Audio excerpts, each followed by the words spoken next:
Welcome to the day in the life of a crew member on board the Ultimate World Cruise. So we started with progressive trivia. This was my final round. I hope she did well. Yes, ladies and gentlemen, you heard that right. We live in a dystopian age.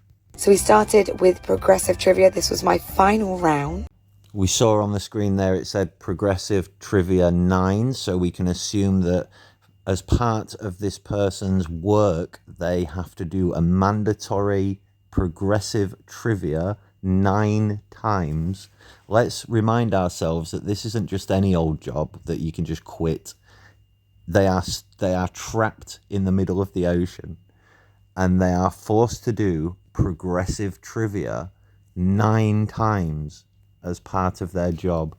I remember one time going on a course when I was unfortunately unemployed for a while, and it was at some feminist building that was very strange and surreal. And they tried to get us to do a British, how to be British, like essay type thing. Isn't that disgusting? I've lived in Britain my whole life. I've travelled all around this country. I know the culture of England better than the majority of people who live here because I've lived in so many different versions of it. And yet, they were trying to tell me how to be British. I was absolutely insulted by it. And if I was this woman or anyone working on a boat and they gave me some progressive trivia and said that was mandatory, I would have had the exact same reaction. I would have been absolutely insulted by that. Doesn't it make you angry when people try to do this kind of thing? Don't you think it's double speak and very 1984-esque thought policing? I think it is, and this worries me. But what does Pineley say about it? What was his reaction? It's not the same as mine, is it? I hope she did well.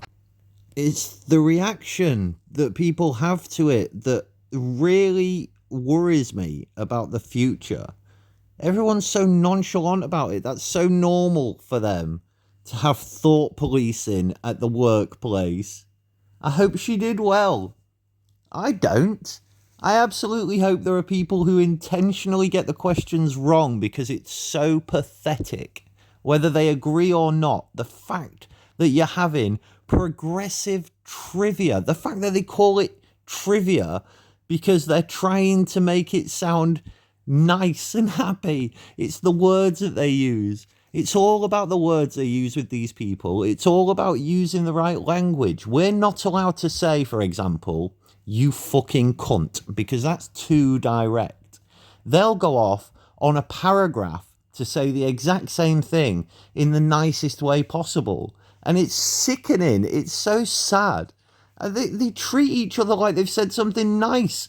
I can decipher what you've said. I know you just called me a cunt, but you're not direct enough to say it because you don't have the guts. And it bothers you that I do have the guts. That's what bothers you. The fact that I dare stand here and say, stop being a cunt. It is very cuntish behaviour to say, I hope she did well on progressive fucking trivia when she's forced to do it as part of her work. And I think it's just as terrible that she explained it as if it was a good thing. I think they're both terrible people. Not intentionally, I'm sure. They've just been sucked into this nonsense. This absolute degenerate nonsense that makes them think that somehow they're morally superior and more intelligent than the rest of us. We've somehow got it wrong. It's not that we see the world differently from them. It's not that we've had different life experiences from them. It's not that we care about different things from them. No, we're wrong. They are correct and we are wrong. And there is one way to do everything. But somehow I'm the fucking Nazi in this situation. Fuck you guys, man. That's terrible. Oh my God. Does that not bother anyone else? Am I the one that's got to point this out? Jesus Christ. I hate it, man. I hate it.